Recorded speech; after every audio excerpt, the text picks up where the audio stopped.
一遍我都记着。你还敢瞪我？我以为国公府最暗的地方是我的院子，原来还有更暗的。六小姐，这大半夜的您怎么？您身子骨弱，这地方安撒，自信冲撞了您。赵管家，我药煎好了，来取炭。六小姐派个丫头来就是了，何必亲自？丫头睡了。怎么？这国公府我连炭都不能自己取了？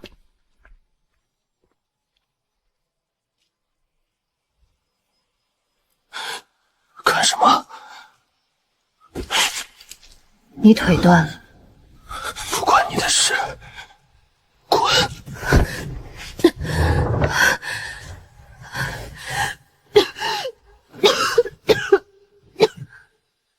病秧子。你说的对，我是病秧子，国公府最没用的那个。可我还活着。你呢？你再被这么打几次，会死。死就死。你不想报仇？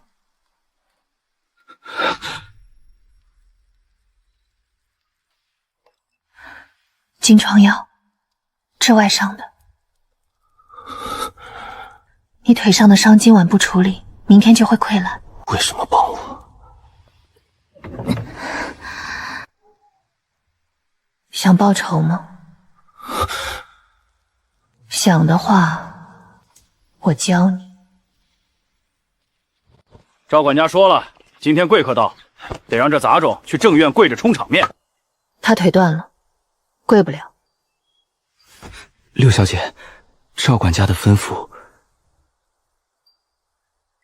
国公府是赵管家的国公府，还是我爹的？放下他，去回赵管家，就说人我留下了。贵客那边，我院子里有规矩，外人不得入内，让赵管家另找人充场面去。六小姐，您这喝了，治内伤的。你为什么帮我？腿伸出来，我让你伸腿。你叫什么？江离，国公府邢六，你以后叫我六小姐。想活命的话，从今天起你到我院里当差，赵管家问你，就说六小姐要的，他不敢不给。六丫头，来多吃点儿，看你瘦的。谢母亲。哟，六妹妹这是嫌弃母亲家的菜，也是妹妹身子金贵，怕这些粗糙东西吃坏了肚子。姐姐说笑了，只是今日胃口不好。胃口不好，那可别饿着了。来人，给六妹妹把这些不合胃口的东西撤了，换些精致的来。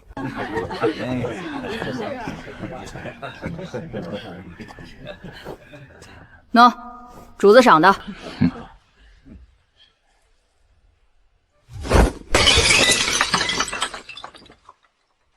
你这个贱奴，你敢涮我的碗！小姐，我学了道新菜，在外面的小长摊上看人做的，用瓦罐炖的鸡汤，放了红枣和山药，回去我做给你吃。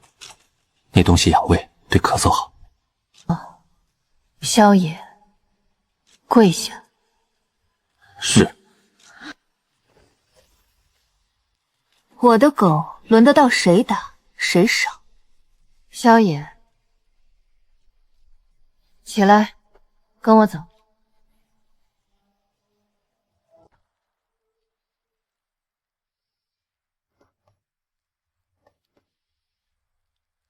进来。萧爷长得还行。坐。你知道你白天在正厅做的事会有什么后果吗？知道。管家会打死我。那你为什么还要摔碗？那条鱼吃了你会更渴。你怎么知道？你那天在柴房门口咳嗽的时候，我闻到你身上的药味了，有川贝和枇杷叶、非让壳、鱼生檀，你吃不得。你是说一个奴隶闻出我药里的成分，还知道什么食物相克？瞎说的。萧野，你再跟我撒谎，现在就出去。我娘是医婆，小时候跟她学过。你娘人呢？死了。过来。你认得字吗？认得一些。念。萧野。一个奴隶，识字，闻得出药味，后背有虎头烙印，他到底是什么人？你过来，这张纸上的内容你给我记下来。你在查你家人？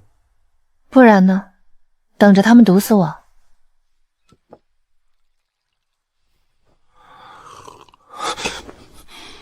你这药谁煎的？我自己。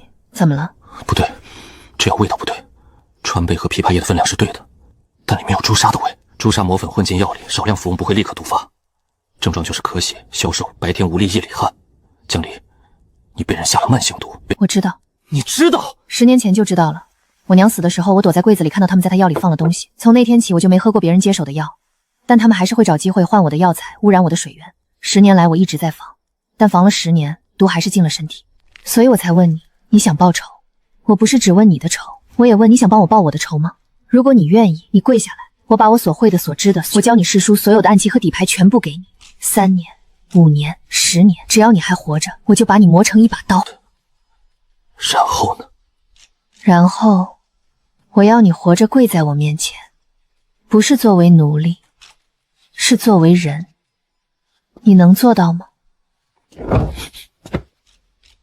江离，我不跪你，我跪你这句话。你教我，什么都行。我不怕死，我只怕这辈子没机会报仇。萧野，你的刀永不卷刃。起来吧，我教你认第一个字。江离，我的名字。你学会的第一个字得是我。半月后，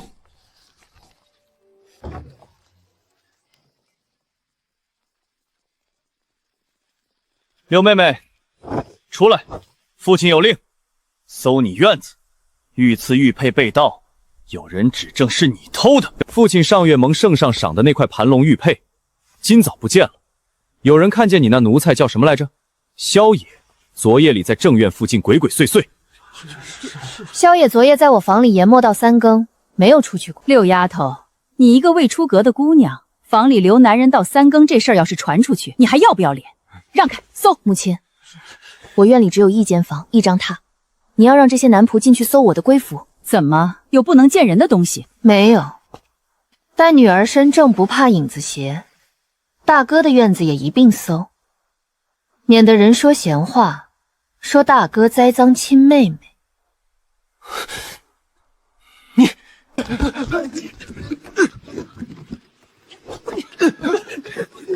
江流，人赃俱获，你偷盗御赐之物，这可是死罪。我没偷，这玉佩不是我放的。谁信你？来人，绑了他，去见老爷。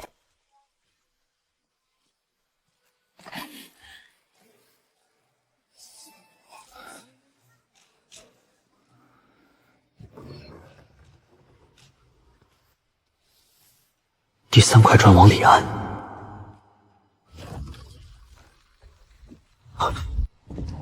所有被偷的东西，偷的人一定会放在自己最近的地方。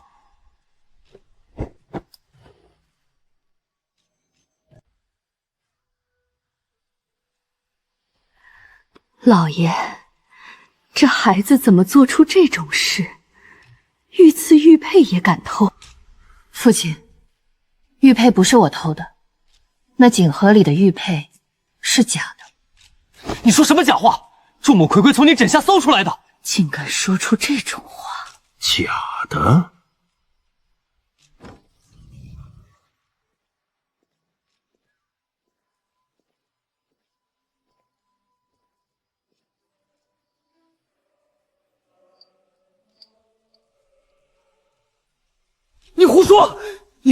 你这个贱奴闯我书房！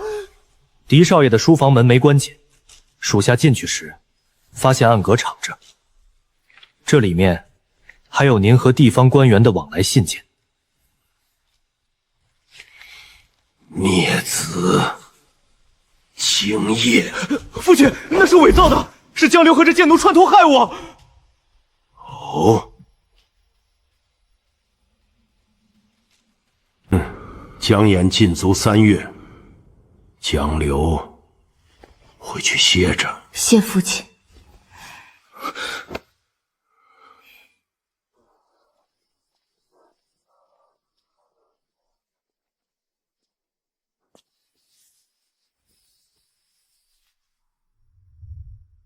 下次翻墙用工具。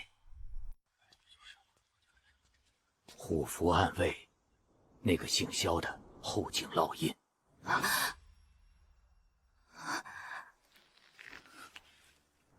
国公，久闻贵国高手如云，我东周虽是小邦，但也有几个不中用的护卫。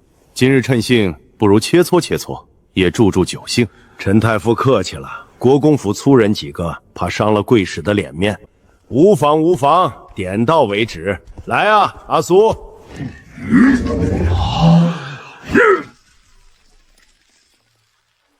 怎样？国公府可有勇士出来赐教赐教？哼哼，泱泱大国不过如此。萧野，小姐，你去。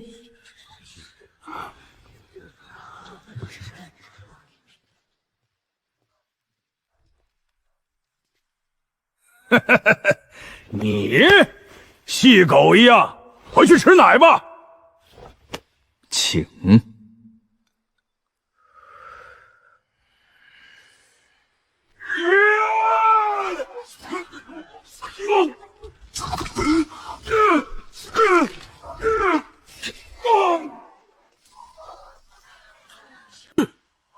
好身手，敢问这位勇士什么来历？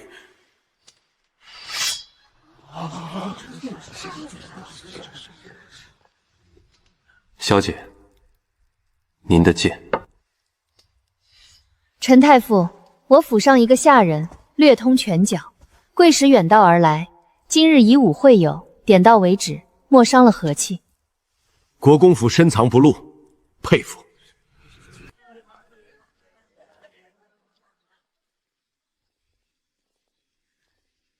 你今天暴露太多了。你的命令。我让你去，没让你舞膝把人家按地上，你故意炫耀。那你为什么让我去？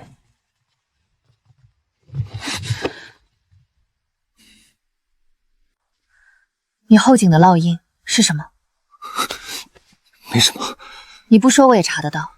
虎符暗卫5年前被灭门的忠烈之后，你姓萧，你是萧定段的儿子。我查了你，你的烙印、你的药位、你识字。萧定短5年前虎符暗卫统领，因谋逆被满门抄斩。但你知道案卷里写了什么吗？查无实据，密旨处决。那不是谋逆，是有人灭口。你爹保了谁？保了我父亲。我父亲反手灭了你满门。萧爷，你查到的仇人和我查到的是同一个。你爹保了他，他杀了你爹，然后他杀了我娘。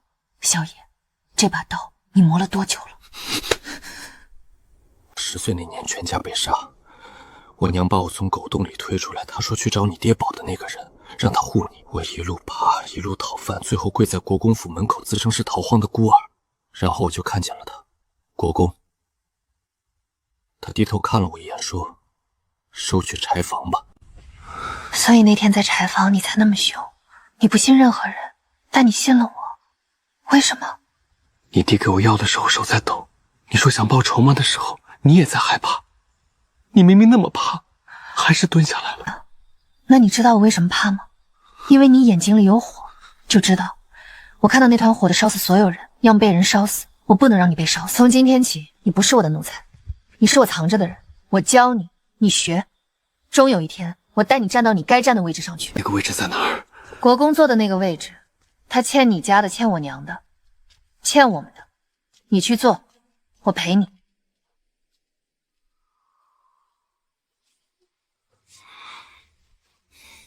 胡夫暗卫，那个姓萧的，5年前灭门案还有没有活口？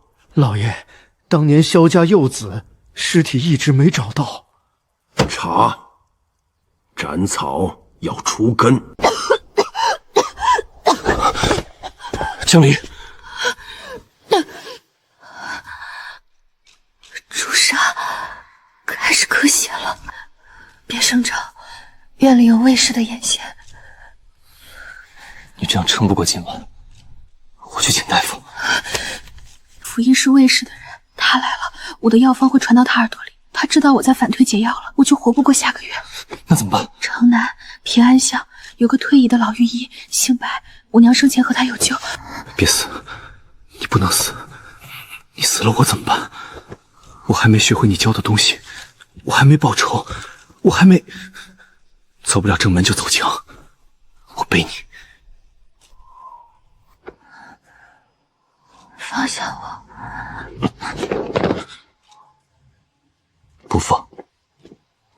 我是你小姐。你不是我小姐，你是我要护着的人。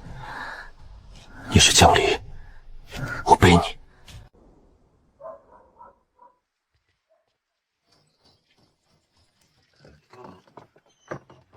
她是江离，国公府六小姐，江夫人柳氏的女儿。进来，进来，快！朱砂，3到5年的量，心肺都伤了，谁干的？他嫡母。啊，柳娘当年也是被毒死的，我那时候救不了她，如今她女儿，哼，天意。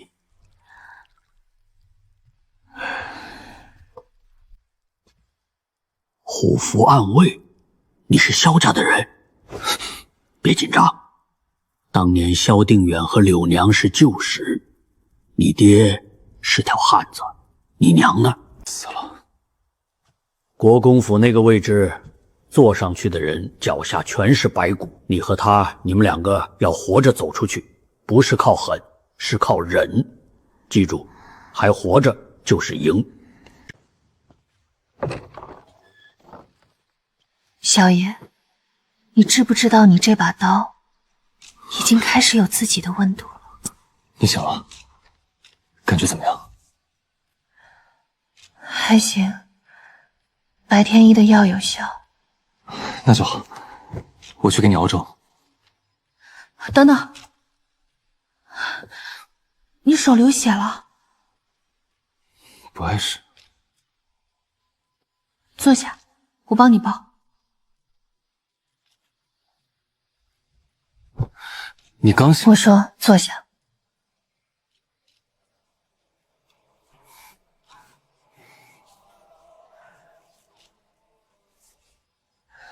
下次别背我了，你也会累。我说了，不放。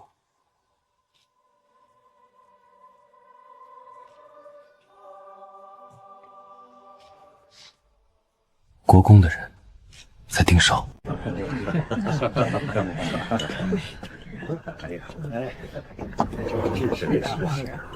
哎呀，不过是个寻常人家，哪里比得上六妹妹？将来指不定要嫁个状元郎呢。瑶儿这孩子就是嘴甜。六丫头，你也别总躲着不见人。你姐姐定亲，你这个做妹妹的总该敬杯酒。姐姐大喜，妹妹自然要敬。六妹妹这么不给面子，我这做姐姐的亲自端酒给你，你都不喝？姐姐见谅，大夫叮嘱了。行了行了，不喝就不喝，吃菜，这可是母亲特意让厨房做的，你尝尝。谢姐姐。吃呀！怎么，姐姐家的菜不香？还是六妹妹现在身份高了，看不上我们家的东西啦？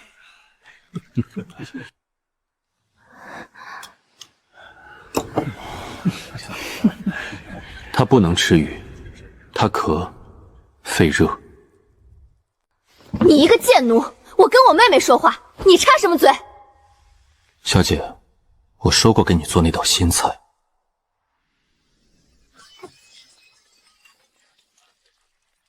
你摔我的碗！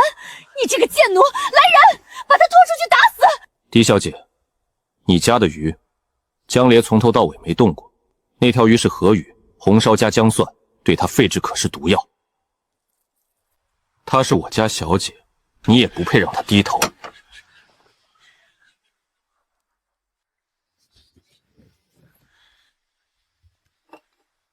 姐姐，这碗汤是母亲炖的，我喝了会吐。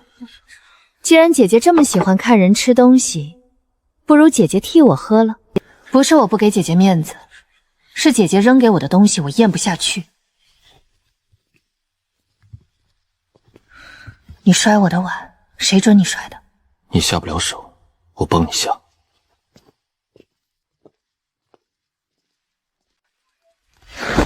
你刚才说我护他是因为他值得，萧夜，你知不知道这句话传出去，魏氏会认定你是我的人，你在明处了。我本来就是你的人。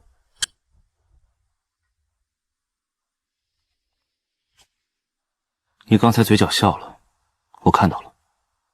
我没有。你有。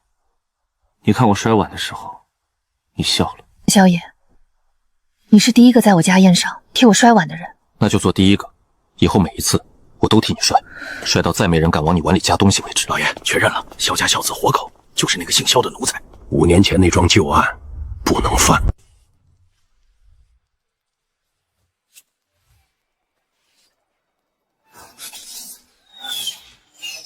趴下！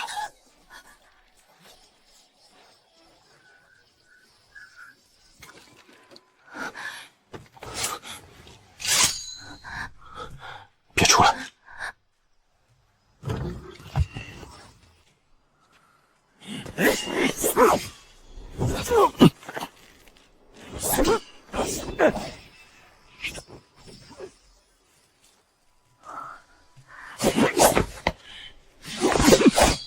萧夜，左3右7，他练的是蛇形刀，攻他中路。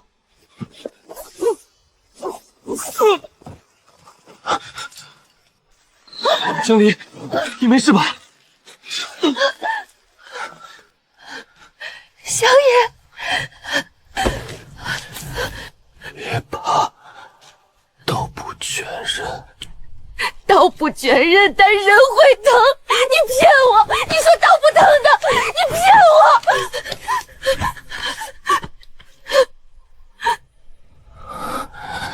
别哭，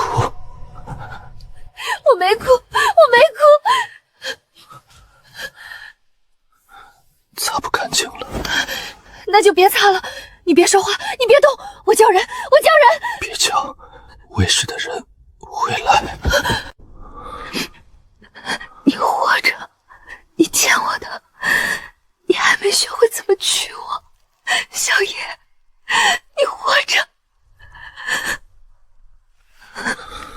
江离不能叫辅医，他叫了白玉医，但最快也要半个时辰。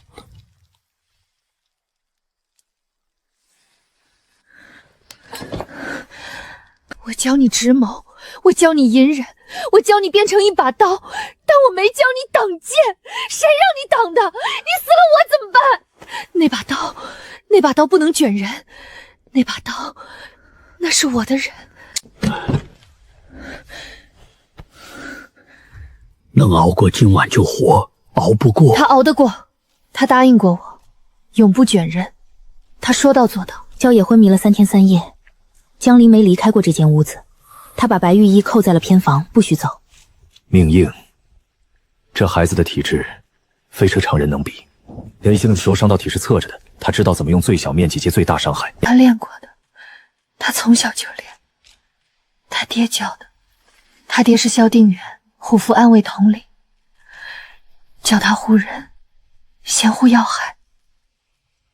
你也是他护的。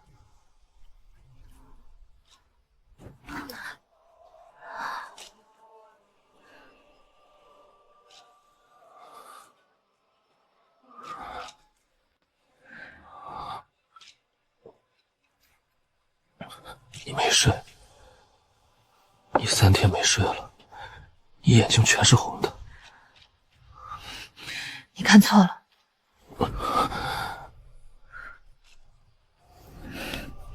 你一直守着我，我怕你死了没人给我磨磨。你明明舍不得。小野，你昏迷3天，你后背3支箭，你差一点就死了。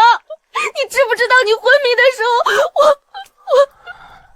你哭了。我没有，你看错了。江离，你转身，我看着你。你不在的这几天，我做了一个梦，梦见我死了，你跪在我面前哭，你说你还没学会怎么娶我，那是真的吗？还是我做梦？真的，我说的。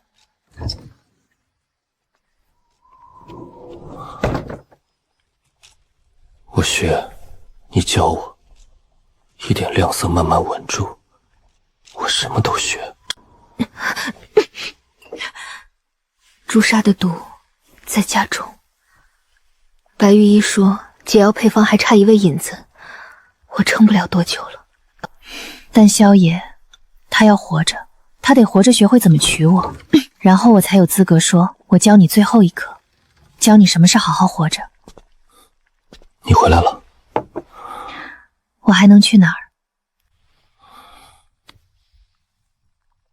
你心跳很快，比刚才快。你学医就学了这些，把脉。我娘教的，心跳快的人说不了话。江南柳氏旧部，柳娘一股毒发危贼，解药缺饮，速援。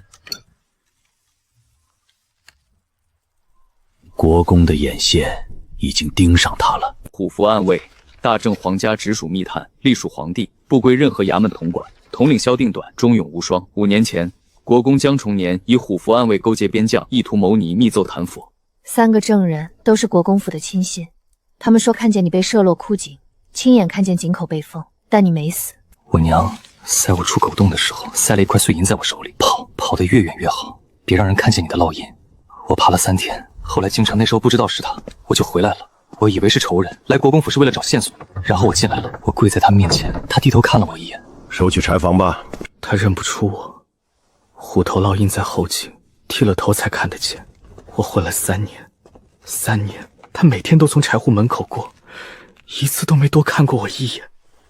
萧野，你看看我，你爹萧定远，他当年和我娘柳氏是旧识。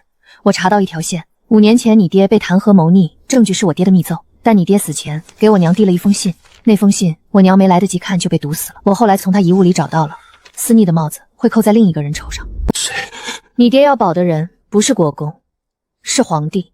当年的谋逆是皇帝自己布的局，虎符暗卫知道太多皇家秘情，皇帝要灭口，但你爹不肯束手归就擒，他拿叛乱的证据做要挟，保你娘还做你兄妹的命。你爹的死是皇帝的意思，我爹是那把刀。那你为什么要帮你爹？你恨他？我不帮他，我帮他是为了拿到5年前的案卷底稿，底稿在我爹手里，那是皇帝灭口的铁证，拿到了，我们就有了保命符。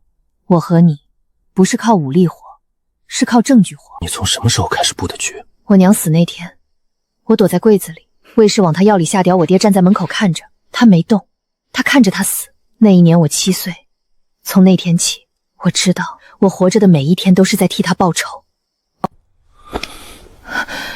你7岁就没了娘，你一个人在一个要杀你的家里活了10年。江离，这10年你怎么过的？那我呢？我10岁没了全家，我爬了3天3夜，后来进了国公府当了3年的狗。江离，这3年我也在熬，但我不怕熬，我站起来了，因为有人递给我一瓶药水消杀。然后呢？然后我学了很多，但你还有一课没教我。什么？教我怎么把这个烙印变成我自己的名字，不姓萧，不姓什么忠烈遗孤，就姓萧，萧野，你的刀的名字。我学会了权谋武艺认字，但这一课我自己学不会，你得教我怎么活成我自己。你早就是你自己了，萧野，你是我教出来的，不是虎符暗卫的孤魂。你有名字，你叫萧野，我教你写的第一行字是萧野。江离，你捡到那天在想什么？我在想，这个人的眼睛里有火，我得活下去，看他烧起来。那你现在看到了？看到了。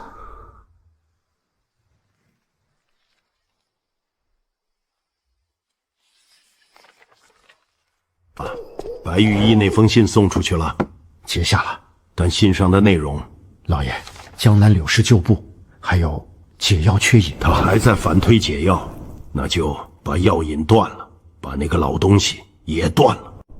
白玉衣失踪第7天，药引断了，白玉衣活不见人，死不见尸。国公府暗卫的调动频次翻了3倍，这层薄薄的默契，今天要碎了。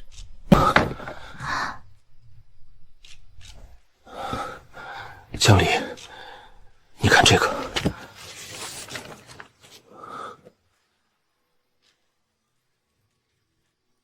这个人是当年写弹劾奏章的人。国公的命令，他的手笔，他还活着，在江南。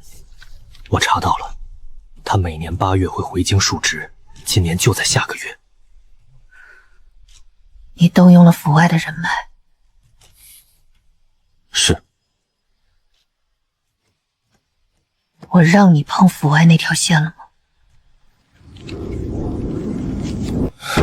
你病了，药引断了，白玉衣没了，我等不了你慢慢布局。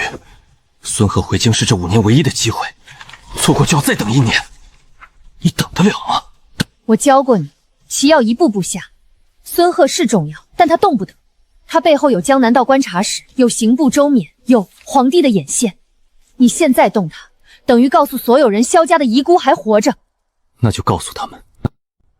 你在说什么？我花了5年做局，密信网络人脉铺出你身份伪装，全是为了让你站在暗处。你现在告诉我，你要走到正面上来。江离，你教我认字布局权谋，你教了我所有，但你忘了一件事，你教我怎么做一把刀，可你没教我怎么做一个人。刀是没有选择权的，但我今天站在这里，我想自己选一次。你选什么？我选孙贺，我选这个月，我选不等。你病了，你越来越瘦了，你咳血的次数越来越密。你说你撑不了多久了，那我等不了了。江离，如果你死了，我学这些还有什么用？所以你要背着我去送死。孙贺是条老狐狸，你动他等于告诉江南道，告诉刑部，告诉皇帝萧定端的儿子活着。你知不知当年灭你满门的密旨上盖的是谁的印？是皇帝的玉玺。孙贺背后是整个江南道的官场，你一个人去碰。萧炎，你是我养的刀，我说不动就是不动。那你告诉我，你是在护我，还是在护你国公府的地位？你是怕我打草惊蛇换你的局，还是怕我死？打！你打了我还是你的，但这件事我不会退。你出去。我选过了，江离，我不会退，你别让我退。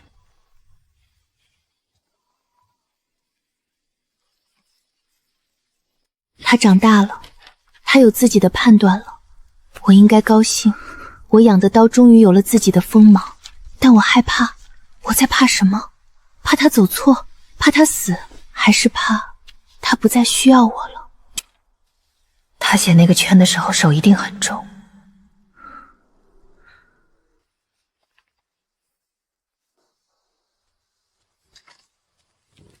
孙贺已进京，有人在帮他，谁？3天后，萧野不知道我来了。这位小兄弟，你说你是故人之后，什么故人？家父姓萧。哪个萧？虎符暗卫萧定远。萧野，你没死？我没死，我活下来了，我来找你，问你一句话：当年那封弹劾奏章，是我父亲写的吗？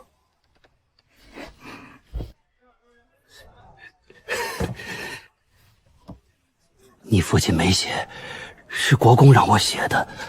底稿在国公手里，现在应该在江南道观察室的密钥库里。你父亲死前什么都没认，他扛了所有罪名，一句没供。你爹是条汉子，但你活下来不该来找我，你该跑，越远越好。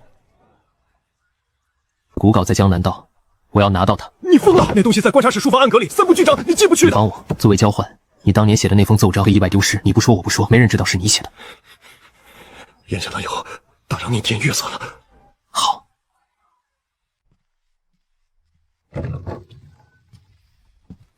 江离，你怎么不开灯？你今天见了谁？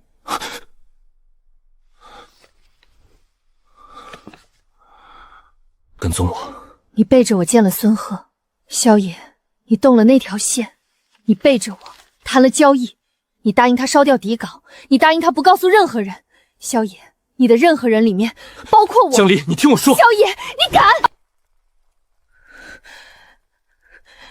那是我的局，我的线，我铺了5年的棋，你背着我落子。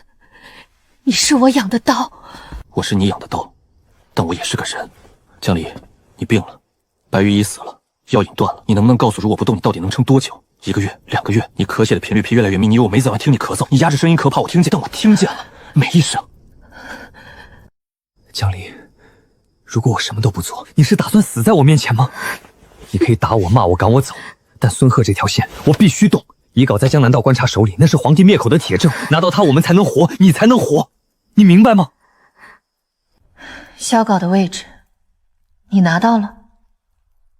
拿到了。给我。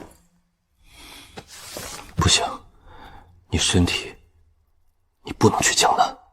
萧野，你不给我，我就去找国公。我告诉他你查到了稿，你猜他怎么做？他会杀了你，然后灭我的口。所以你给我，我们一起走，要么一起活，要么一起死，你选。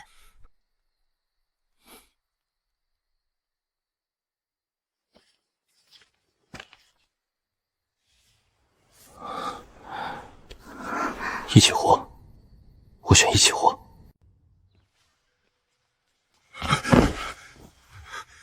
孙贺昨夜暴毙于客栈，谁动的？查不到。孙贺死前见过一个人，一个年轻人，画像画出来了，像萧野。萧家的孽种，给我抓！早点回来，我给你炖了汤。知道了。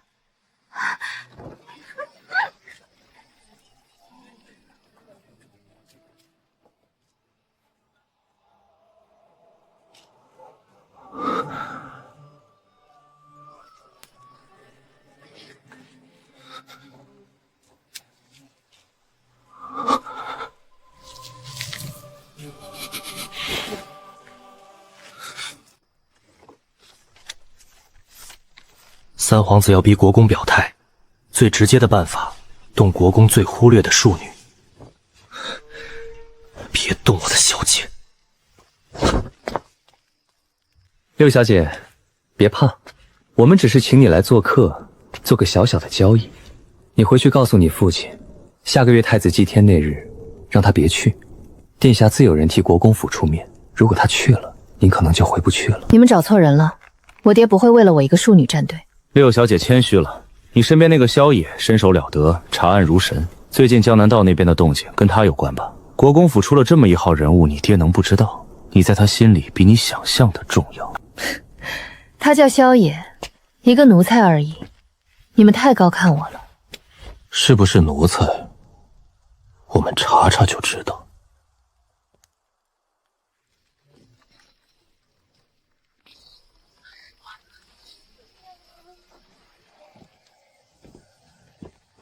他叫萧野，不叫奴才，你有意见？你怎么找到这里的？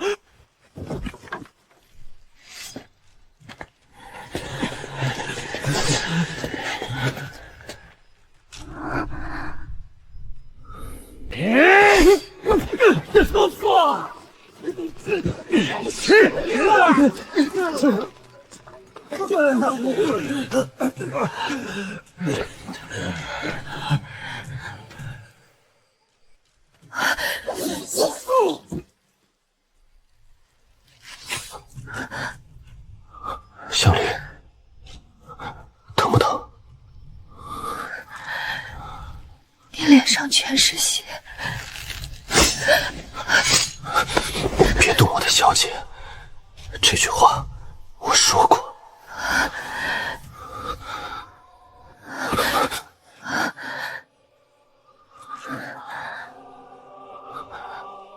你吓死我了。我知道你会来。你怎么知道？因为你答应过我，永不卷刃。刀会来，刀不会丢下主人。我弄脏你了？那你别动，让我抱一会儿，就一会儿。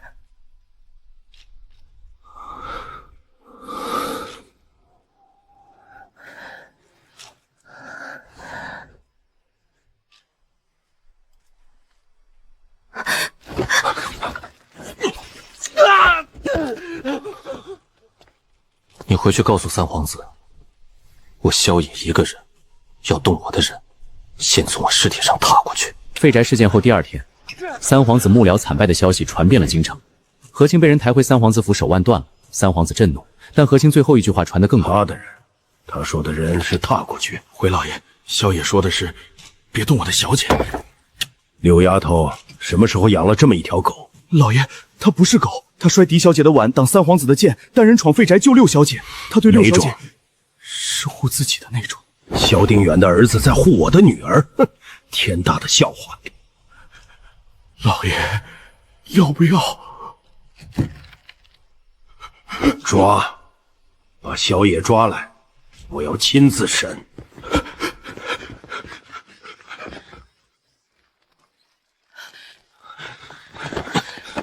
放手！我的人，谁准你们动我的？六小姐，老爷有令，只待萧野问话，您别让老奴难做。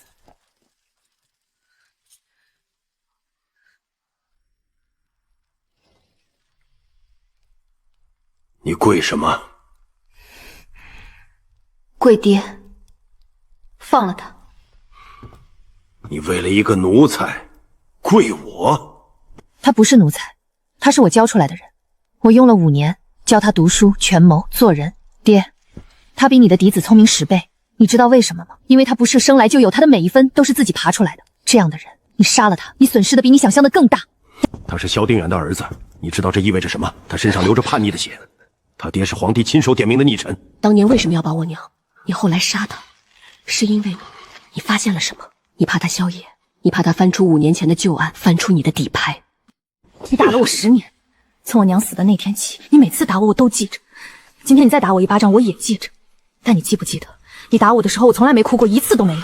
你知道为什么吗？我怕的是你太弱了，弱到要靠杀功臣、杀忠良来做你那个位置。滚出去！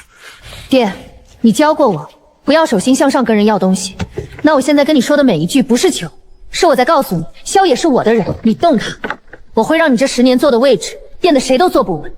我是你女儿，我像你，你教的。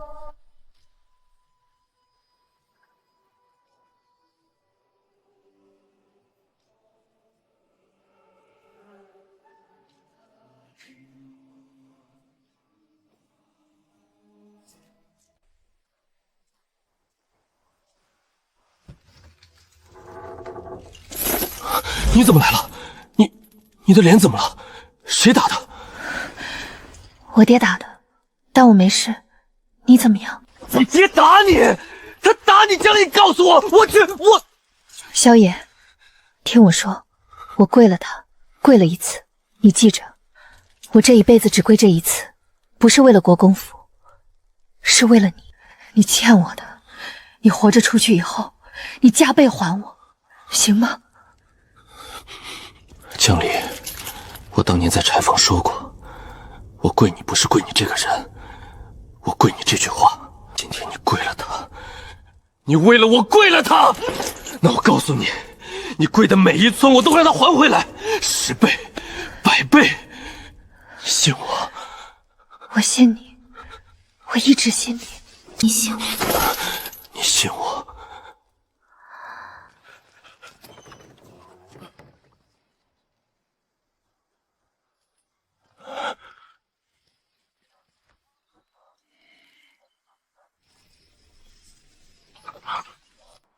你看清楚，这是你当年让孙贺写的弹劾奏章底稿，上写着虎符暗卫谋逆的所谓证据，全部是编造，你编的，你亲手编的，你害死了我全家。那又怎样？你有底稿，你有证据，你有江南道观察室的密信，你有人证吗？孙贺死了，当年所有的涉案人员说着后能开口的，我就全部清你。皇帝会认自己灭口的错吗？他只会再灭一次口。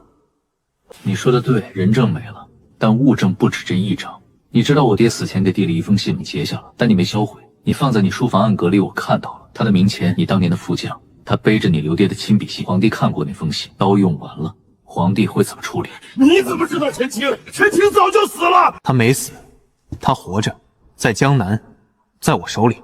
昨天我带了底稿回来，也带了他，他在门外。将军，好久不见，你还记得我这条胳膊吗？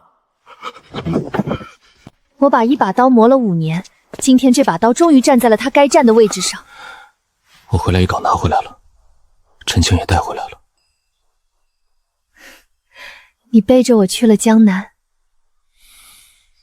你让我自己走，我没走，我走了，但我回来了。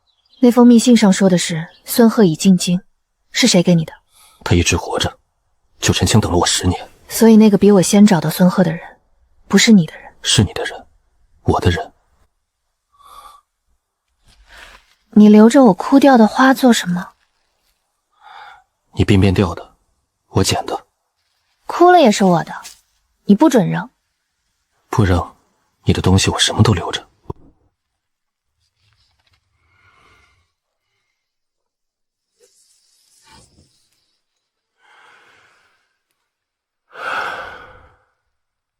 老爷，陈清被萧野带走了，底稿萧野复抄了3份，分别送去了江南道、刑部，还有三皇子府。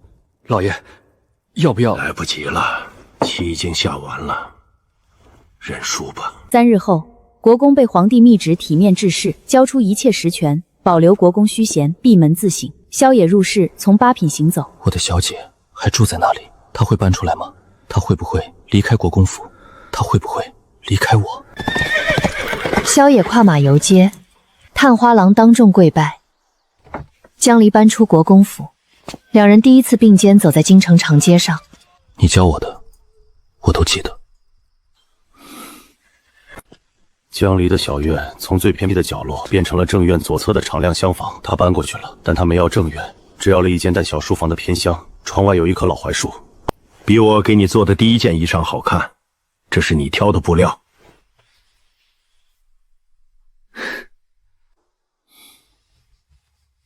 给你。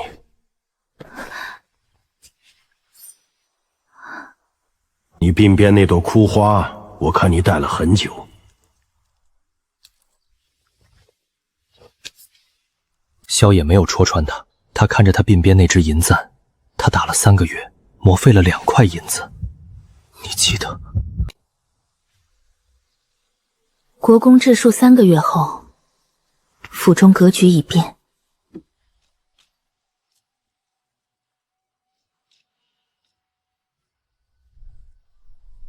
好看吗？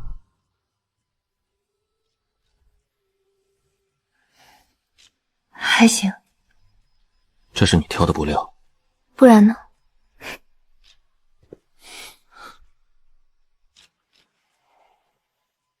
给你。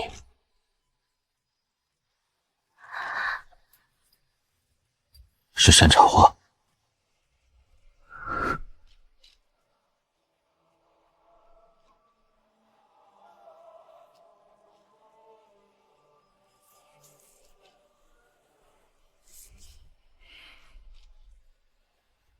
今日放榜。嗯。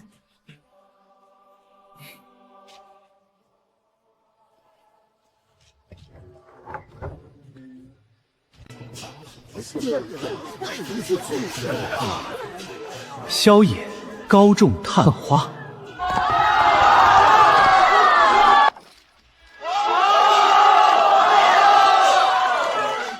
听闻这位探花郎竟是出身寒门，是啊，竟能高中探花，真是不可思议。听说了吗？探花郎以前是国公府的奴隶，奴隶能考探花？这咱们曝光就说了。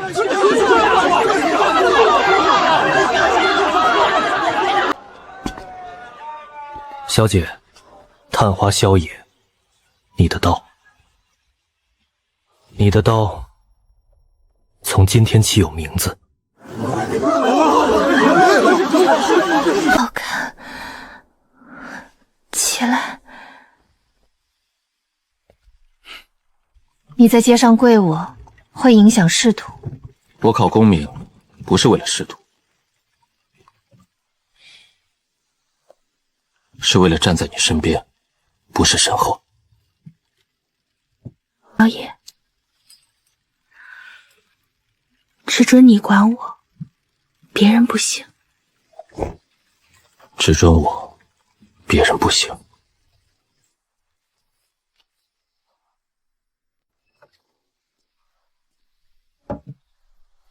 你明天有早朝，喝酒。今天休沐，明天不当值。再说了，你教的，该庆功时要庆功。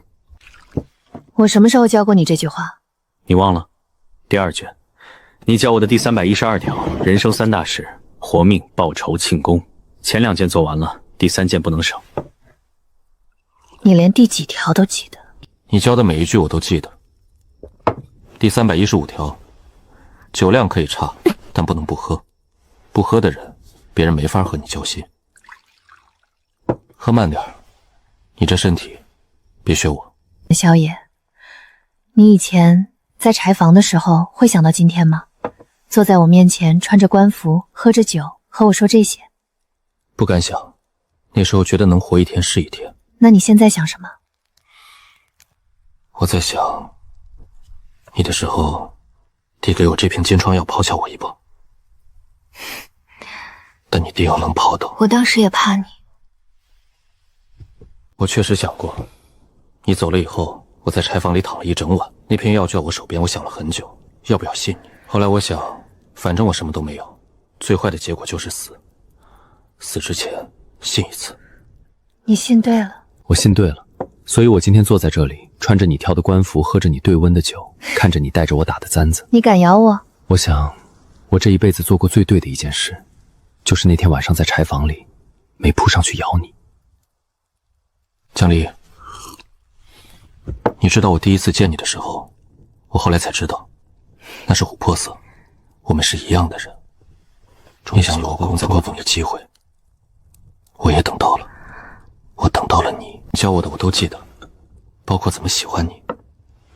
这一刻，你没教，是我自己学的。谁让你学的？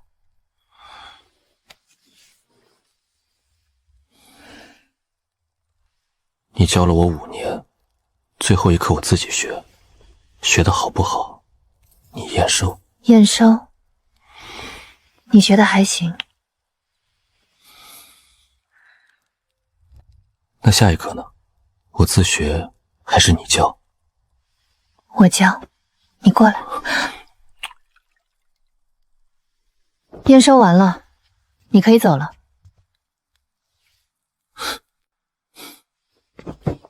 江离，下节课什么时候上？等你学会不问我。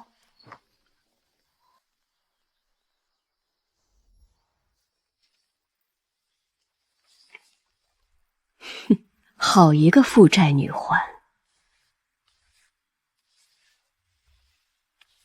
六小姐，久闻大名，今日一见，果然名不虚传。殿下过奖，民女深居简出，哪有什么名气？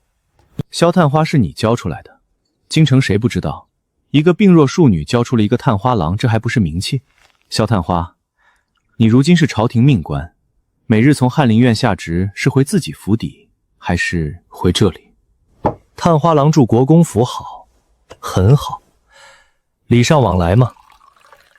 六小姐，这茶是我府上特制的，江南雨前养肺的，你常年肺热，喝这个有益。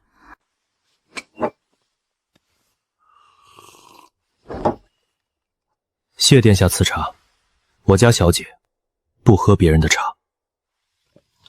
哦，六小姐，你这位探花挺有意思，她是你的人？殿下，他是我的人，5年前是，今天是，以后也是。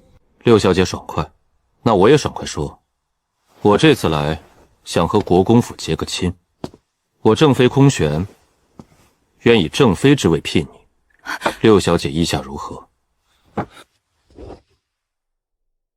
三殿下，她不会嫁你。萧野，你是他什么人？探花，翰林行走8品官，我和国公府结亲，你插什么嘴？殿下，他是我的人，我方才说过了，他是我教的探花，我养的刀，也是我选的人。殿下厚爱，江离谢过，但我不嫁。六小姐，你一个庶女教出一个探花，很了不起，但你有没有想过，她能考中探花，也能被罢官？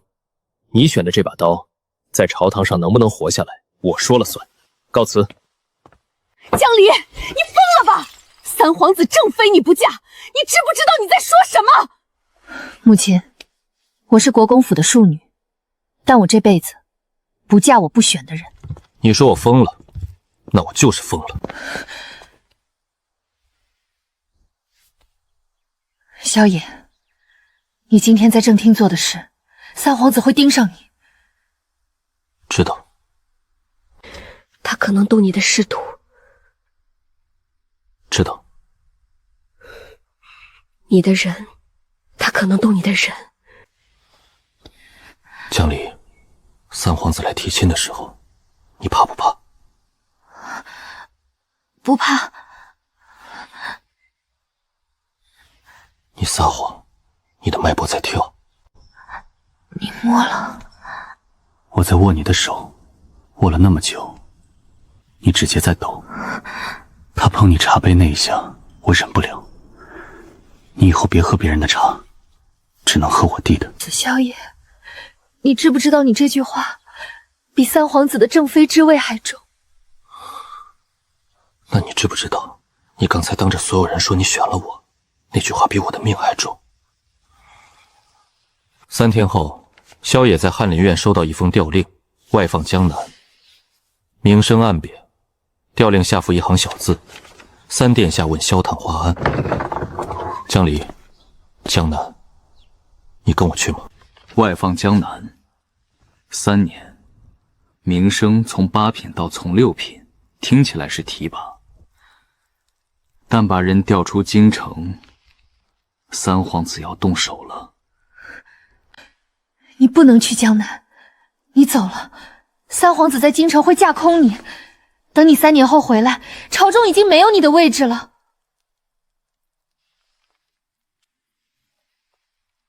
那我就不去。抗旨，那是死罪。我不抗旨，我辞官。我可以不做这个官，江离，我考功名是为了站到你身边，不是为了让三皇子有借口动你。如果我做官会把你拖进火坑，那我就不做官。萧野，你在说什么？我教了你5年，教你权谋，教你布局，教你朝堂之道，你现在告诉我你要辞官？你知不知道辞官意味着什么？意味着你退回原点，你这一辈子就再也没有机会站到那个位置上去了。江瑶，我问你一个问题，你教我的最后一课是什么？是活着。那你活着吗？你叫我活着，但你教我的活着是权谋，是布局，是报仇，我学得很好。我学了5年，我学了认字、权术、朝堂杀人。我活着不是为了报仇，我活着是为了和你一起活着。如果你不在，我做权臣做什么？我站到那个位置上，回头一看你不在，那我去站那个位置做什么？萧爷，你知道我为什么教你吗？不是因为我要报仇，是因为我7岁那年在柜子里看我娘死，我说我以后要变成一把刀，谁负我就杀谁。但后来我遇到了你，你眼睛里全是火，我当时这把刀不能让他一个人烧，我要陪他烧。所以你教我的5年，不是教我成为你的刀，是教我成为我自己，对了吗？对了。最后一刻我不自己学刀了，刀归鞘，我做你的人，你做我的人，行吗？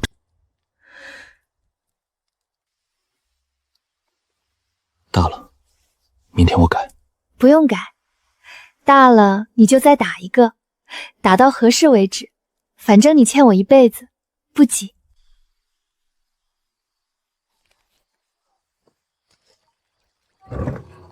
不会。你不会真辞官吧？你教过我，权谋场上退一步是输，我不会输，但我会让三皇子知道，我不是他能动的。你打算怎么做？调令接江南去，但去之前我要把三皇子拉下来。怎么了？你教我的最后一课之外，还教了我一课，借力打力。三皇子想动我，但他忘了我手里有江南道观察使的底稿，底稿上不仅有国公的名字，还有三皇子当年参与边关2个案的一条线。这条线我从陈清那里拿到手了，只要我把这条线递到太子面前，太子就会动三皇子保你。对，所以我不退，我进。三皇子以为外放江南是流放我，但他不知道江南是我陈清的地盘，我去了等于迂回了水。萧爷，你真的出师了。还没，你教我的最后一课怎么娶你，我还差一点。遵命赴任。一封密信从国公府后门送出，收信人是太子幕僚，落款是萧野自己的名字。受萧野江南道观察使署理金事，从6品，即日赴任。臣领旨。父皇，儿臣以为萧探花年少有为，应当重用。江南道观察使署理监使是不是低了点儿？不如直接承正5品。你觉得朕的任命不妥？儿臣不敢，只是觉得人才难得。陛下，臣有一事启奏。讲。臣身微贱，5年前还是国公府一介奴隶，全因一人国公府6小姐相离，是他教臣读书，识人做人之道。臣经任江南，但有一事未了，臣想请陛下恩准，臣与6小姐婚事。江重年，你女儿教出了个探花，她自己的婚事，你同不同意？陛下，臣同意。你同意的是你女儿的婚约，不是我的。你欠我的，今天还不清，以后再说。好，朕准了。萧野、江南回来，朕给你们主婚。国公，你等一下。我今天不在朝堂上求娶你的女儿，不是因为她直，但你同意也好，不同意也罢，她我会娶萧家满门。我今天不在朝堂说，是因为她是你的女儿，不想让她在朝堂上难堪。但这笔账我记着，你活着的每一天都还1分，1分不多，1分不少。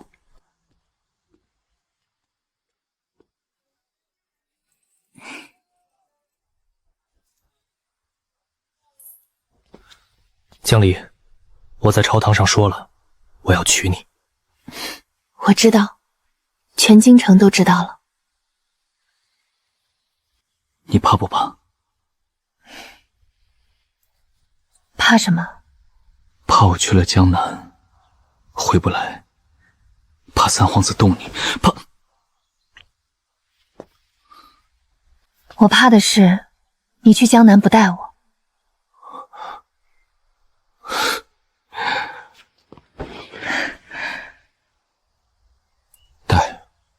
我走哪儿都带你，你去哪儿我都跟着。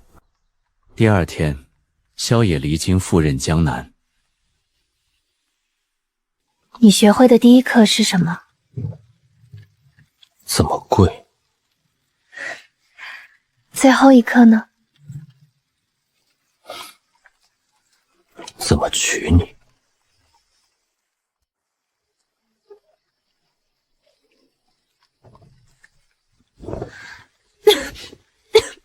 受得了这个湿气吗？比京城的干冷好。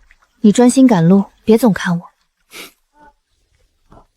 我看的是路，你坐在我后面，我怎么看得见你？看路。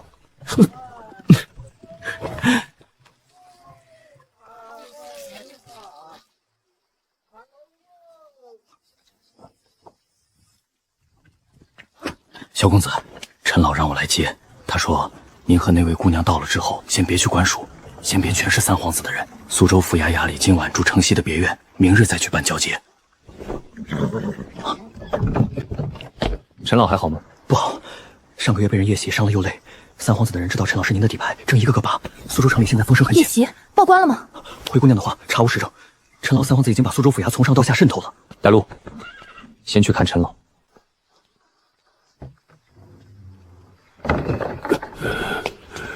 躺着，别动。你来得好，再晚半个月，你可能就见不到我了。是柳娘的姑娘，像，真像。你娘当年也是站在门口不敢进来，她病得厉害的时候，我替你爹送药，她也是这个姿势。若不碍事进去。陈叔，你认识我娘？你娘救过我2次，你爹我欠他1条命，我欠你2条。三皇子动你是因为我吗？不全是，三皇子在江南私吞粮草，暗通海上，他怕我交给太子。你来了正好，这些东西我交给你，你比我有用。三皇子在苏州养了一支私兵，不多，300人，藏在城郊一个叫平雾镇的庄子里，名义上是商会护卫，实际上是他的暗桩。你查这个比查我被人砍了几刀重要。账册上的时间是4年前，4年前三皇子就在苏州布兵了，那时候他还没封王，他在替皇帝查江南盐税的时候就已经在为自己铺路。陈叔，这东西皇帝知道吗？皇帝不知道，但太子应该猜到了。这300人不是三皇子防太子的，是防皇帝的。他要的不是征除，是逼宫。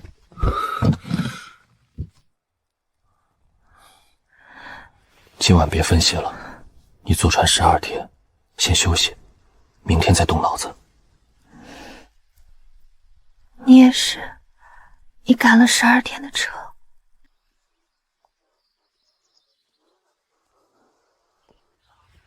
萧前使远道而来，辛苦了。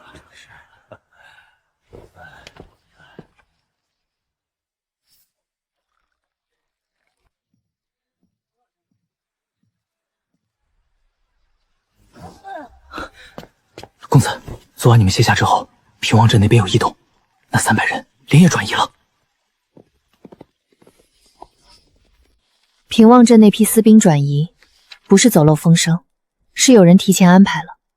账册上最后一笔支出是平望镇各庄遣散银，时间是4天前。三皇子在你去府衙之前就已经知道有人会查，所以泄密的人在陈清身边。陈清身边的人，赵七吗？赵七跟陈清20年，他爹是虎符暗卫的旧部，死在5年前，他不会。那就只有一个人，陈清的内宅管家，姓钱，你查过他吗？你动脑子的时候别咬嘴唇，会破。你管我要不要嘴唇？你去查钱管家。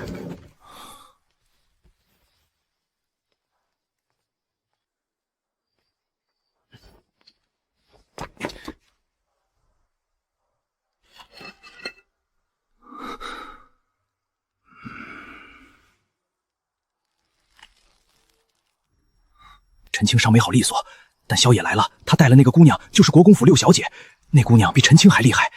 账册给他看了3眼，就翻出了平望镇的事。三殿下说了，账册一定要拿回来，拿不回来就烧，包括那个别院，连人一起烧。动手之前，先确认退路。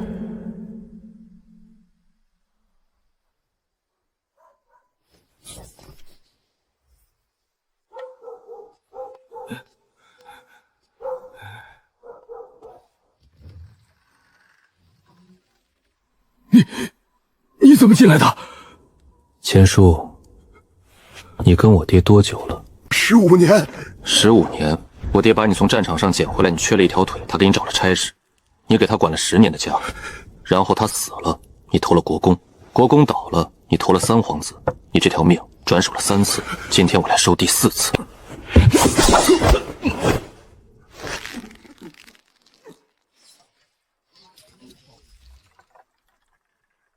记不记得我爹怎么把你从死人堆里拖出来的？我爹把他自己身上那件甲胄脱给了你，你才没冻死。那件甲胄，我娘后来洗了3天才洗干净，甲胄上全是你的血，我爹的甲胄。你穿着它活了15年，然后你要烧死我，烧死他儿子。我不杀你，你活着去告诉三皇子，就说萧定的儿子来江南了，他爹当年没做完的事，他儿子会做完。你欠我爹的，今天我先收1只手，剩下的你慢慢还。我爹用刀割的，叫我握刀要稳。今天这只手第一次变成了刀，杀人不用刀锋的那种。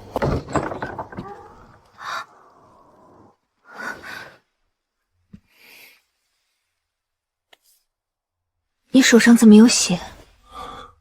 不是我的。那是谁的？钱管家的，他给我爹当了15年管家。今天他告诉我，他要烧死我，我断了他1只手。疼吗？不疼。我问的不是他，我问的是你。你第一次伤人的时候，你疼吗？疼。那就记住这个疼，记住，下次还能不动手就不动手，但该动的时候也别犹豫。你教我杀人的时候，你教我什么时候停？我教你，你走多远，我都教。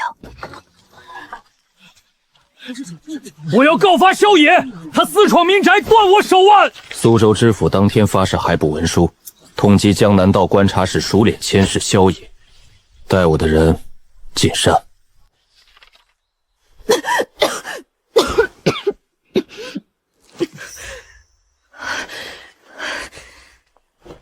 经理，我找到新线索了，平望镇那群人不是转移了，是分散藏进了。你怎么了？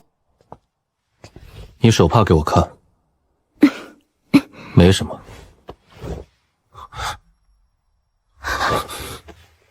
比上次多。江南湿气重，正常的。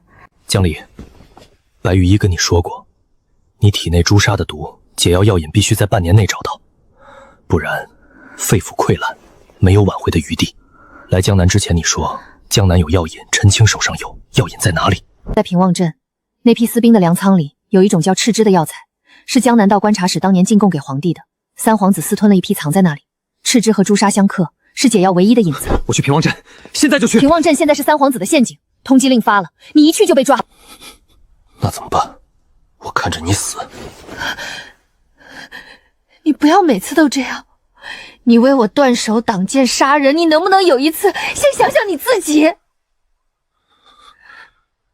我每次想的都是你，你教我活着，你活着，我才活着。就算那是陷阱，药引在平望镇，我就要去拿。就算那是陷阱，我也去。你教我的活着，不是为了让我眼睁睁看着你死。萧野，我中毒10年了，肺腑已经伤了，找到药引也不一定能全好。你为我去冒这个险，值吗？值不值？你说了不算，我说了算。我说值，就是值。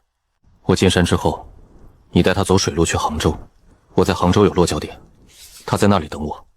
如果我7天没回来，你就带他去京城找太子，铁匣里的东西交给太子，三皇子私兵的底稿换他一条命。我不走。江离，你上次把我藏在废宅里等死，我等了1个时辰，我发誓这是这辈子最后一次等人。萧野，你进山我跟你进山，要么一起去拿药引，要么一起死在山里。你别把我撇下，你撇不下我。那就一起进山，但你要答应我，如果打起来，你躲好，别出来。我教你的时候你躲过吗？你也没躲过，所以谁也别要求谁。走。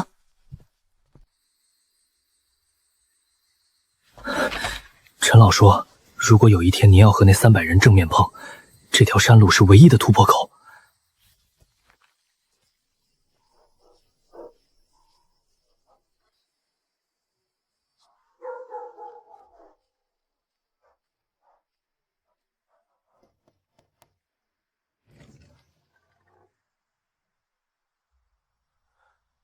他们解散了。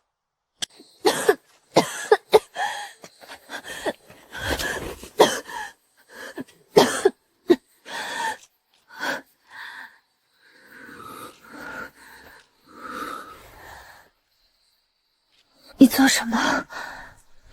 上来，我背你。你背着我怎么打？我没打算打，我背着你跑。跑得过300人？跑不过也要跑。你教我的，跑不动就爬，爬不动就滚。活着回去，比什么都重要。我背着你滚也得滚出去。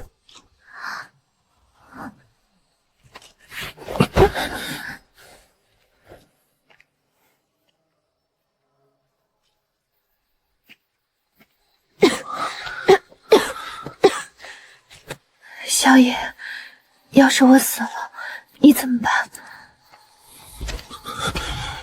你不会死。你就说怎么办？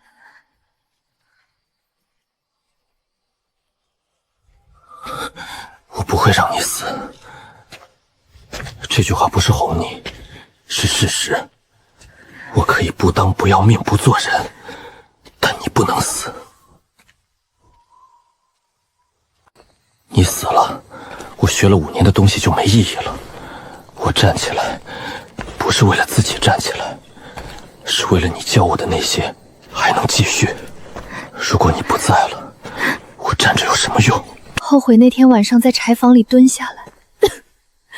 我如果不蹲下来，你现在还是那个奴隶，不用跟我进山，不用帮我报仇，不用杀人，不用通缉，不用背着一个快死的女人在夜山里跑。你本来可以做一条简简单单的狗，你选了做人，做人太累了。你再说一遍。我后悔了，我后悔把你卷进来。完了，你捡了我就赖你一辈子。你叫我认的第一个字江离，我学了1个月才写降妖，我每天写100遍，写了3年，现在闭着眼都能写出来。你教我读书权谋做人，你教了我所有，现在你跟我说后悔。江离，你以为你教的年是为了什么活着？就为了你。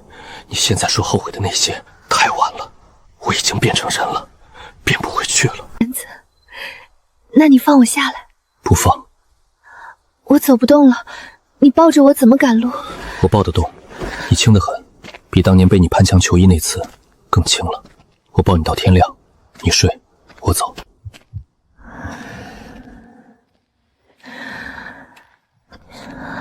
你欠我的。欠一辈子。别死，求你了，你教我那么多，最后一课你还没教完。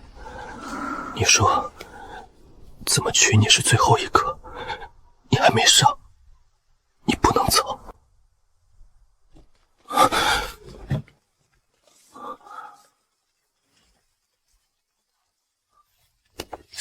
江离，你别睁眼，我出去一下，很快回来。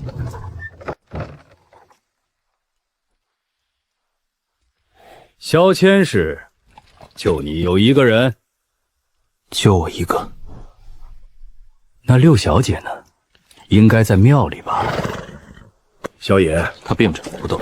3殿下说了，你交出战马，交出铁匣，要先过我。他留你一条命，你会拿绢囊道到灰金门，6小姐跟他签誓，你活非他也活，你死，你选。铁匣和地图给你，但江路你带不走，他是我的人，不是筹码。萧爷，你一条命挡300人，你挡得住？挡不住也要挡。你回去告诉三皇子，我萧野今天死在这儿，也不让他被人带走。萧野，把刀放下。你出来做什么？回去。周幕僚，你回去告诉三皇子，我跟他回京，正妃我嫁，条件只有一个，放过萧野，放他回江南道。他在江南做他的官，我在京城做我的妃，两不相欠。如何？江离，你说什么？萧野，你是朝廷命官，我是国公府庶女，你教过我权衡这个局，你死在这里不值得。我嫁三皇子，保住你，你活着比什么都重要，这是你教我的，你忘了？江离，你再说一遍，你看着我说。信我。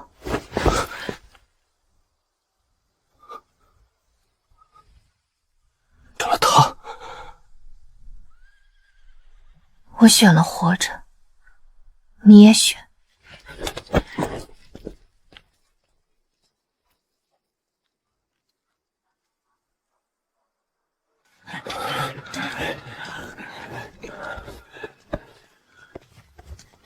我读懂了，信我，别动，等我。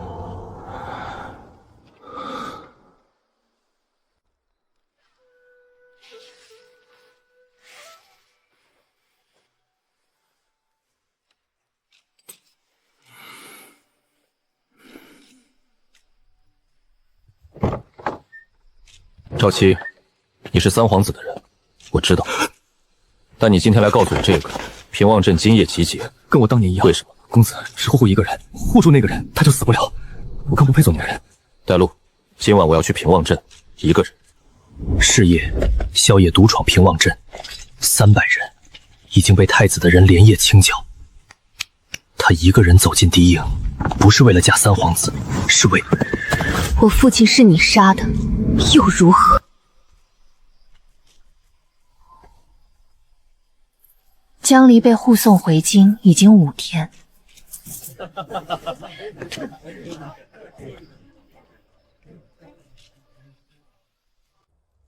六小姐，你一个庶女，单枪匹马进了三皇子的府邸，带着他的粮仓坐标出来，萧野教你。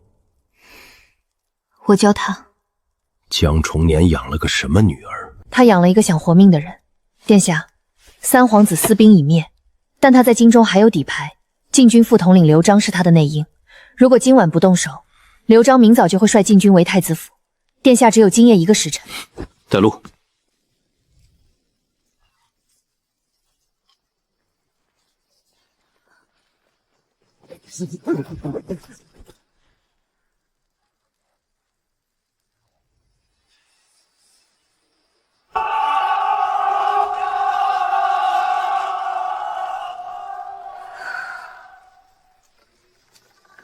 萧野，该回来了。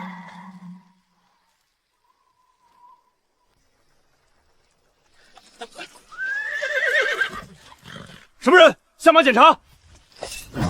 让开，我找太子。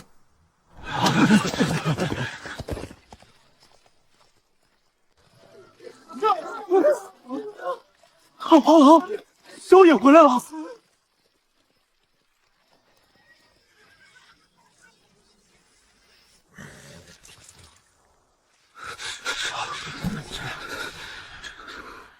来得正好，你媳妇儿在我这儿。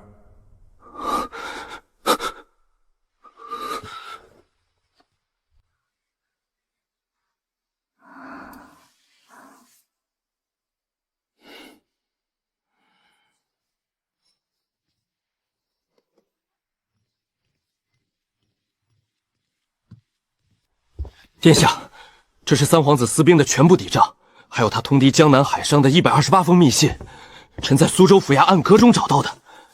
臣以人头担保，每封信都是三皇子亲笔。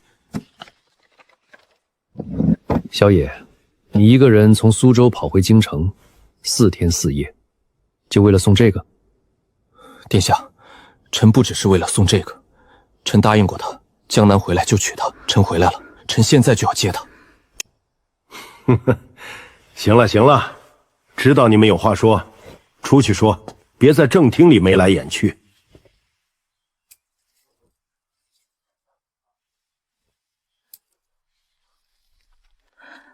你4天没喝水？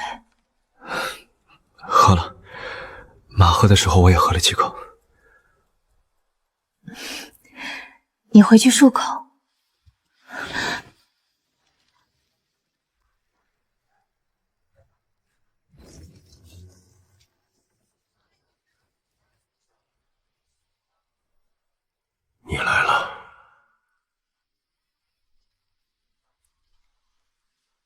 爹，三皇子倒了，皇帝已经开始清算当年虎符暗卫旧案，陈清上了供状，以灭萧家满门的铁证。3天之内，大理寺会来拿人。我知道。你没有什么要跟我说的吗？你娘死的那天，我在门外站着，她喝了那碗药，躺下去没再起来，我没有进去。我站在门口，看着卫士把药碗端走，然后我走了。我走了以后，你在柜子里，你看到了。你知道我在柜子里。你娘比灵前看了柜子一眼，她看的是你，她没说你，但她看了。我知道你在，然后我走了。我走了以后，你就再也没叫过我爹。你走了之后，我爬出柜子，我爬到榻边，你走的时候没关门，夜风从门外灌进来，吹在我娘脸上，她的头发被风吹动了，你连门都没关，你怕看到你女儿在柜子里看着你毒死她娘，你走的时候连门都不关。我对不起你，对不起你娘，对不起萧家，我做了太多错事，回不了头了。但有一件事，灵儿，你教萧野，你教得很好，你比我强，你以后会过得比我好。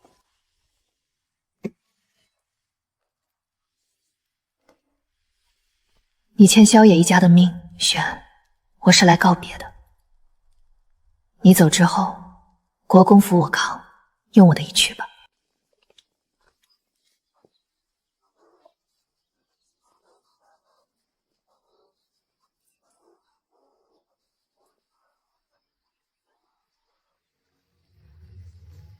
爹，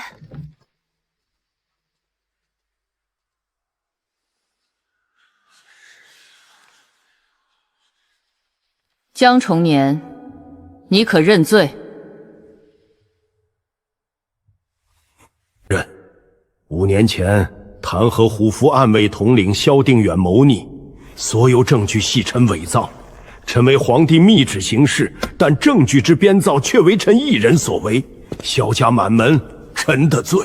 江重年，但你漏了一条，5年前你灭萧家满门，不仅是亲手杀了我爹，萧定远在被押赴刑场前，你去看过他，你还亲手给了他一把匕首。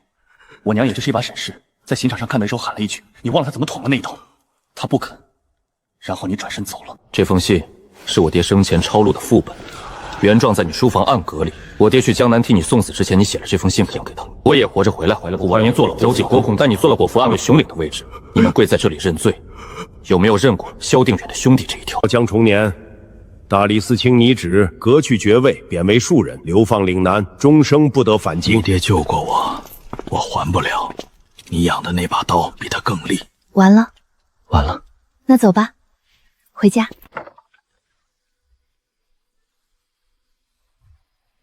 你什么时候种的？搬进来的第1天，没有歪脖子槐树，我怕你睡不着。萧野，你知道那棵槐树在国公府的时候，我最常做的事是什么吗？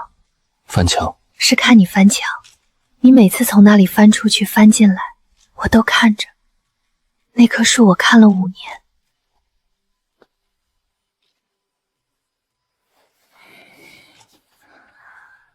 那现在你可以看一辈子了。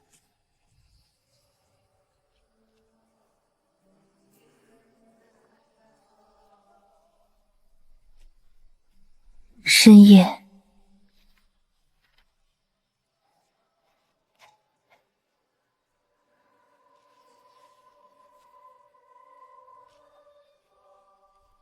萧野，你有没有想过，你现在是正五品大理寺少卿，太子的人，将来可能进内阁。你娶我，别人会说你是靠女人上位，你的仕途会被我拖累。那就不做了。什么？我说不做官了，我做你的刀就行。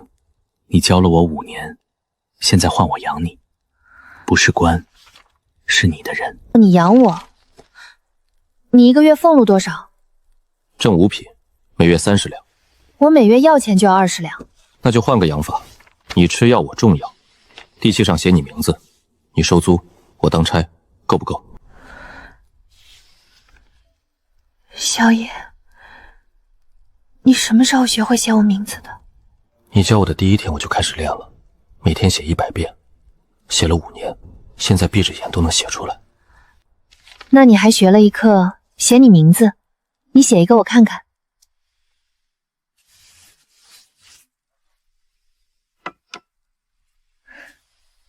写的比我好。你教的。第二天朝堂散朝，皇帝单独留萧野问话。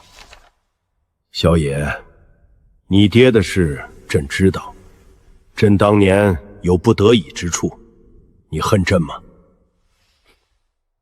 陛下，臣的仇人已经伏法，臣不恨了。但臣有一件事想问陛下：臣的父亲当年是忠臣吗？是，满朝最忠的一个。那臣无憾了。萧野，你那个六小姐，朕见一见。朕欠你们一门婚事的主婚。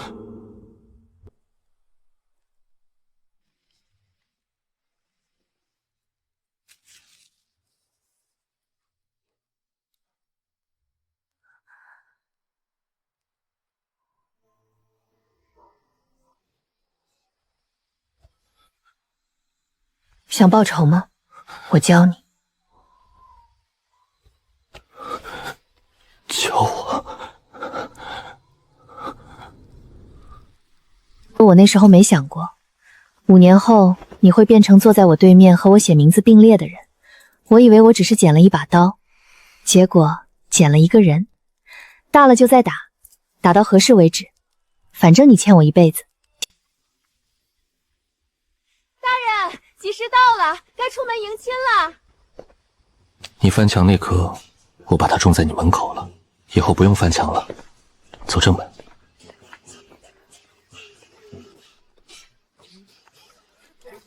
探花郎娶亲了，不是探花郎啊，是大理寺寿卿。娶谁？国公娶六小姐。国公府都倒了还娶？你懂什么？人家那叫不离不弃。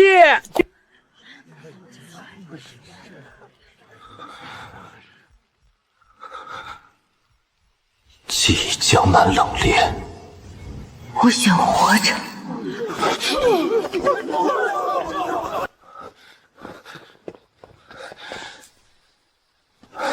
你在这里做什么？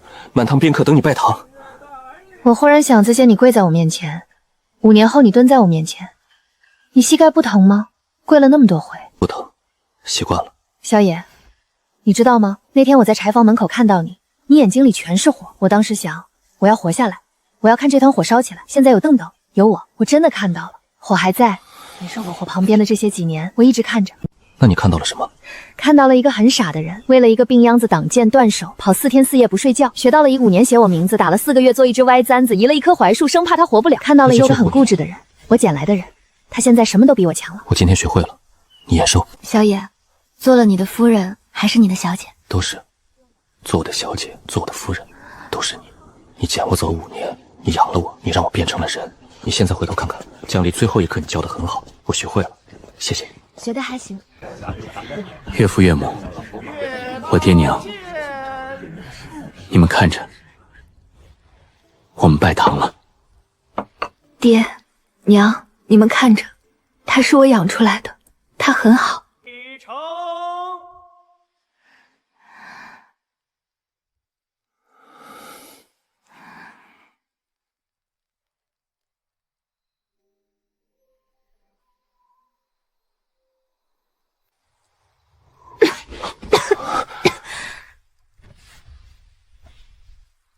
你还留着？你给的，什么都留着。萧野，我教你最后一课，不是怎么娶我，是怎么陪一个人走完一辈子。你慢慢学。学，你教，我学一辈子。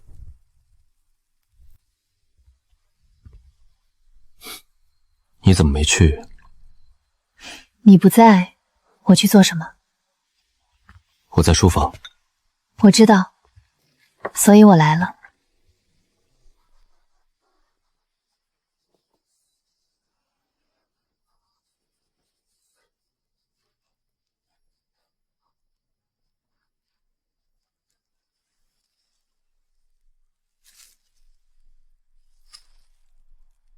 萧野，你还记得我们第一次见面，你蜷在柴房角落里是什么姿势？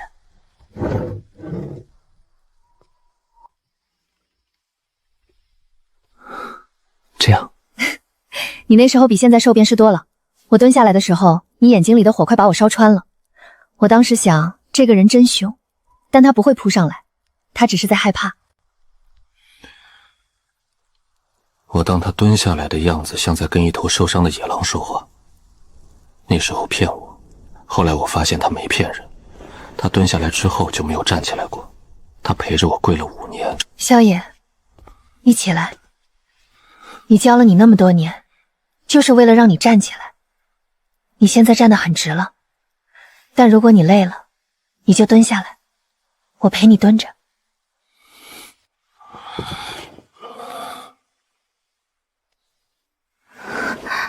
江离，你当年在柴房门口说的第一句话想报仇吗？我今天回你一句。什么？想，江离，我想和你一起活久一点，活到那棵槐树长到能遮住整间院子，活到你鬓边的银簪褪色了也不摘，活到我们都走不动了，你就坐着，我背你，背不动了，我就坐你旁边，像现在这样。萧野，那说好了，你背我，我教你，背不动了，你就蹲着，我蹲你旁边，像5年前那样，你蹲墙角，我蹲你面前。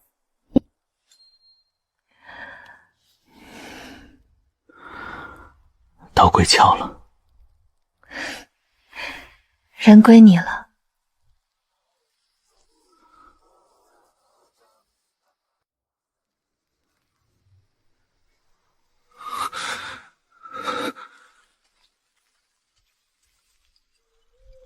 想报仇吗？我教你。